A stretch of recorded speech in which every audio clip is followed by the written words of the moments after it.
everybody, and welcome back to the Kay channel. This is Kay Kritiques.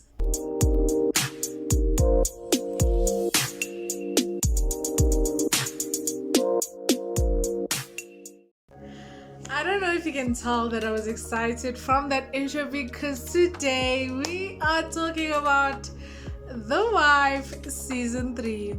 Now, I didn't want to review the first 3 episodes. I wanted to give it a chance. It is a new season and you can't really judge the episode because they were setting up the plot for season 3 in the first 3 episodes, and also Wiseman Mqhele was making his debut as the new Mqhele. So I didn't want to judge it too early, and I'm glad I didn't because the first 3 episodes didn't really have a lot going on, especially in terms of Naledi and Qhawe's side. So the season and also the second week's episodes, I was like, let me give it one more chance. And then we got the third week's episodes, which is last week's episodes, and that's when I actually started getting mad. That is when I actually started getting mad. So without any further ado, let us get into this video. If you haven't watched The Wife, please do be ready for spoiler alerts. Also, please do like, comment and subscribe, share with your friends, and turn on the notification bell so that you're notified every single time I post a new video. Follow me on my social media platforms. Do follow me at K_Mabs on my social media platforms. Without any further ado, let us get into this video. So season 3 picks up right where we left off. Naledi has now been kidnapped. We later find out that she was kidnapped by her father, and Qhawe obviously is like, nobody's sleeping until we find her.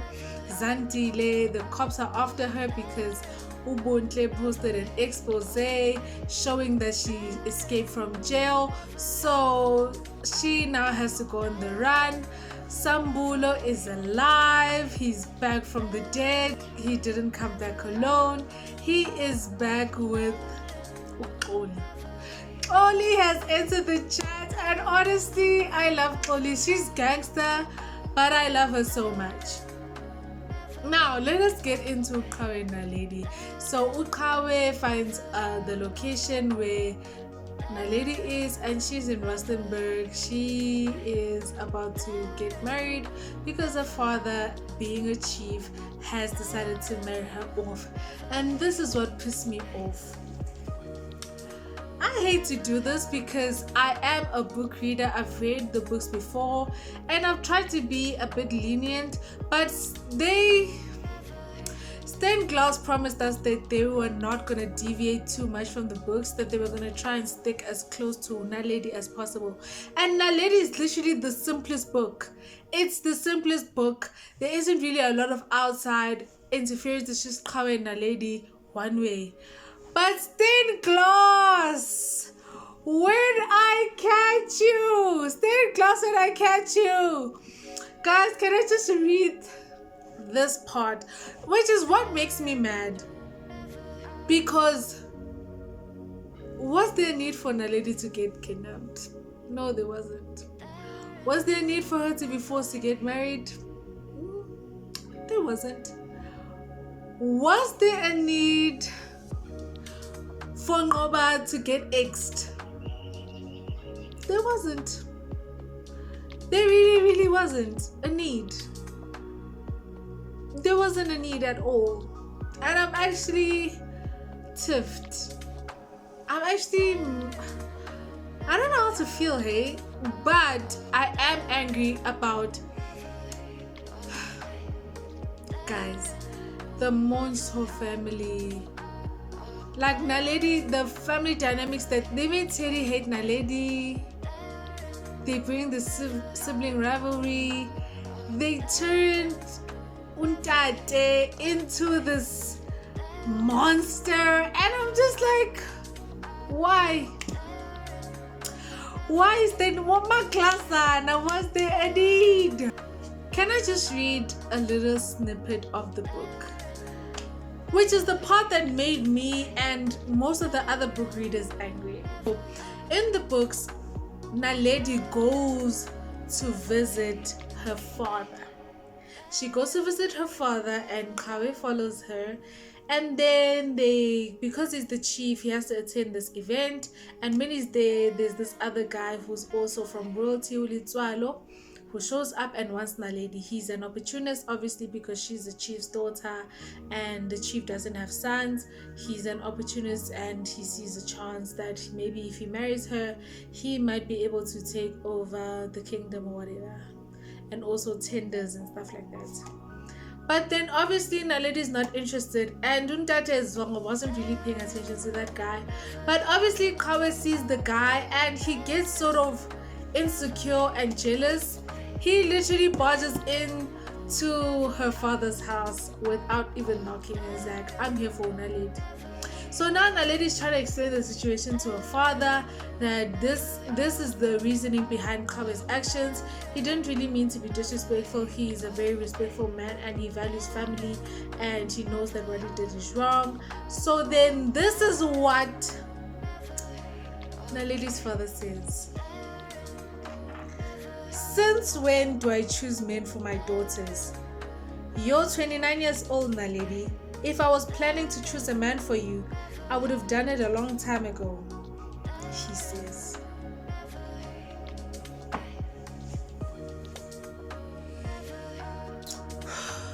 Tell me why kidnapping, tell me why arranged marriage, tell me why dungeons. What? I'm so... Was there a need for that? Did Ngcobo have to die? No, he didn't. And another thing is, we're more focused on everybody else. We're more focused on Mandisa. We're more focused on Mqhele and Zandile. And as much as I did just say that I love Mqhele, she's gangster and all of that, but this season is about Qhawe and Naledi, and literally they get 2 minutes of screen time. 2 minutes of screen time. Yeah, no. This season is not living up to my expectations. And I did have some parts in the series which I enjoyed. I enjoyed Hlomu sort of stepping up. I enjoyed her, Mandisa and Oli sticking together to try and protect the men that they love. I love that Naledi was like, I'm choosing in-daughter over family. I'm choosing in-daughter over family. I was like, love that for her. Sometimes you just need to choose in-daughter, guys. I'm joking. Never do that. She was like, I'm choosing my gangster over my dad.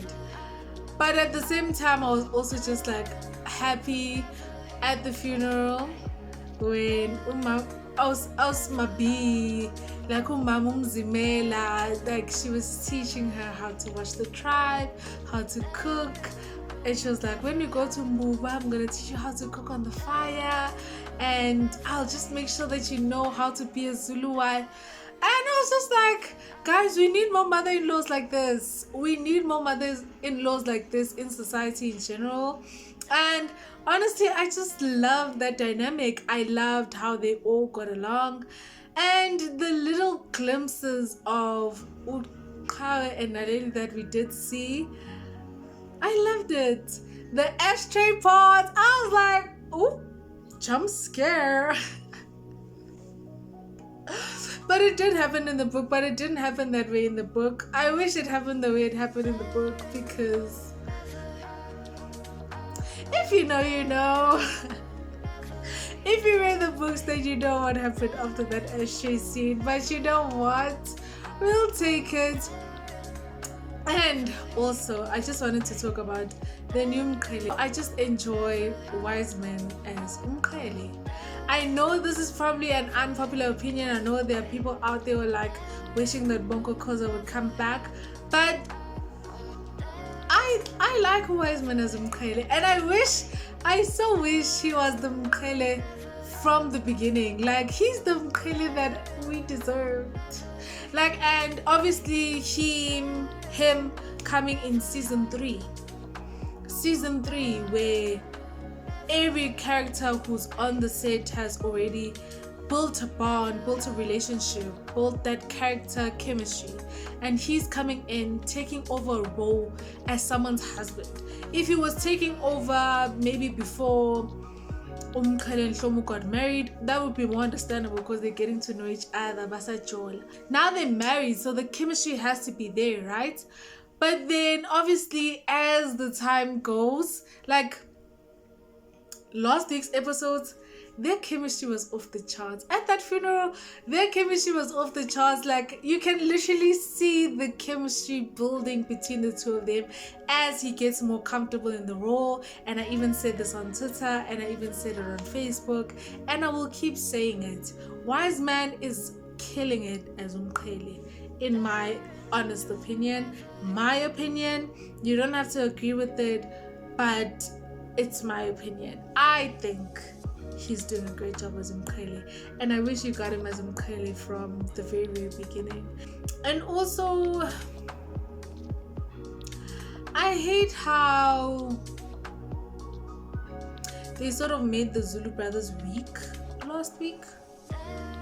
Like them arguing with Mandisa, begging Mandisa to give them the body, going through courts. Like, I feel like the Zulu brothers should just go and exhume that body in the middle of the night and take it to Mbau. And I feel like what Mandisa did at the funeral that she organized, was so distasteful, and it was so disrespectful. Like, no matter, even if you're trying to prove a point to his family, but you're supposed to be honoring your husband, the man that you loved. A DJ, women wearing bum shorts, twerking, quick casket. What is that? What is that? I was reading the episode synopsis for next week. We're still gonna be more focused on Mandisa and Oli Sambulu.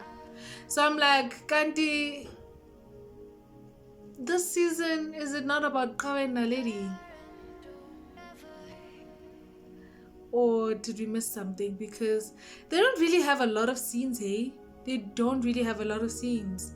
Like, you can literally count them on the palm of your hand, how many times they've showed up in the season so far, in the 9 episodes that have come out. But the focus is supposed to be on them. They're supposed to be the focal point. What do I wish to see for the rest of the season? I want to see Qhawe and Naledi move into their own home. I want to see their relationship develop. I so wish that they had stuck to how the books happened, but obviously we never get what we want sometimes. But the story of Naledi and Qhawe in the books, Naledi was coming from an abusive relationship. She was dating this guy who was abusing her, and he continued to stalk her and even try to R-word her at one point. And then to have this man who treats you like an egg, who values and cherishes you, even when you don't love yourself, who loves your body wholeheartedly, even when you don't love yourself and you're insecure, and he just showers you with love, the love that you deserve, and he just treats you and holds you, like he treats you so well and holds you in such high regard at such a high level. I wanted Naledi to experience that, and I wanted to see her doubting that she deserves it, doubting that, is this man even real? Is this man too good to be true? Is this man gonna hurt me like my ex? I wanted to see that. I wanted to see their relationship form and build, because their relationship, Naledi getting into a car and driving to Qhawe's house, she didn't even know where he lived. She just drove and was like, I'm here, I don't know where I am, but I want to see you.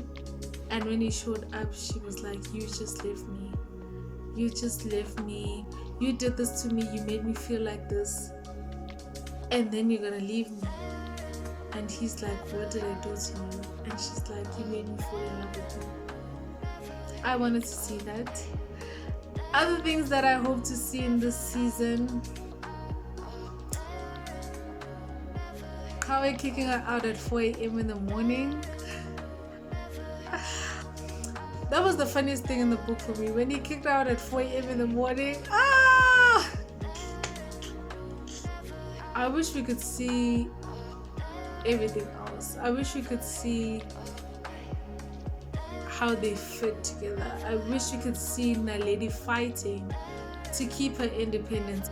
I wish we could see the battle of the consequences of their mother leaving them at such a young age, and how that leaps and like seeps into her relationship with Qhawe. And I really wanted to see Ompi. I really wanted to see Lisedi, Agape. I really just stained glass. I know from the previous seasons that it's not gonna be as accurate to the books, but this season is unrecognizable. There's nothing that I can point out and be like, oh, that's from the book. Oh, this is the scene where this happened. Nothing. Other than the ashtray scene, nothing. Nothing at all. Other than the ashtray scene, this season so far is nothing like the books. Nothing like the books. And I just hope maybe as the time goes, we actually get to see bits and pieces of the book come into life. I'm also enjoying it, but I just wish they could have brought that book to life. So I wanted them to do it justice, but okay, stained glass, disappointment after disappointment after disappointment.